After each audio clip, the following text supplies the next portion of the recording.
The GMT Master is an iconic watch amongst a range of iconic models from the king of watchmakers, Rolex. With the applied coronet insignia on the dial and the stamped crown, Rolex doesn't make the most luxurious or most accurate watches in the world, but they're the king of branding and mindshare. The GMT Master dates back to 1955 when it was developed for Pan Am pilots as the world started shrinking and pilots started to fly intercontinental flights at a time when flying on a plane was a special luxury to most of the world, unlike the dull chore it is today.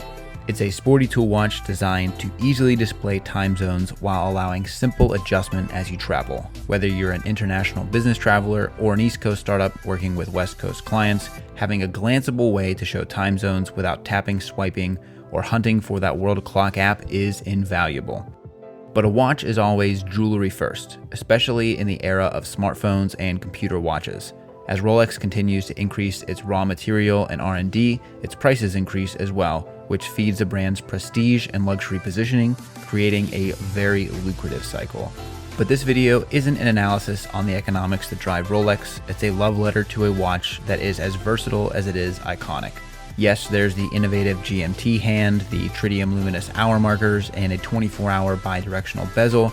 Those are important to the function of this tool watch, but the 40mm silhouette, oyster bracelet, stamped oyster clasp, and in this case, the beautifully patinaed Pepsi bezel, make this wrist jewelry the perfect seal to nearly any outfit.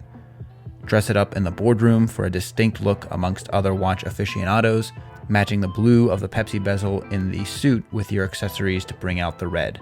Or you can go business casual, here with a burgundy wool mohair blazer and flannel trousers, highlighting the Pepsi red, and then a subtle blue in the pocket square to play on the contrast of the blue dial. The GMT Master sits on the wrist slightly smaller than a typical Submariner, which allows it to slip under the cuff ever so slightly as you move about your day. What really makes the GMT versatile is the way it can also fit into a weekend casual outfit with ease. Kids' baseball game, drinks with friends, a t-shirt and a jacket with jeans topped off with a GMT, and as Manny would say, you are styling and profiling. The GMT is a conversation starter. You'll find that people simply ask, is that a Rolex? Or fellow fans will ask if that's a reference 16750, and when you let them know that it's actually the 16710, you'll find yourself deep into watch nerddom as you wait for any flight or a drink at the bar. These days, divers wear diving computers and pilots fly with iPads, so even though the watch no longer represents the tools they once were, the statement of wearing a beautiful watch is more impactful than ever.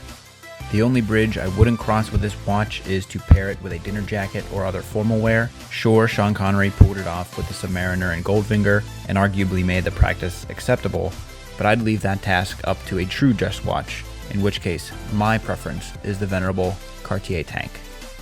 This GMT in particular was provided by Theo and Harris. Thank you for letting me spend some time with this watch over the past few months. It has been an absolute pleasure, and be sure to check out their watch shop and other goods at theoandharris.com.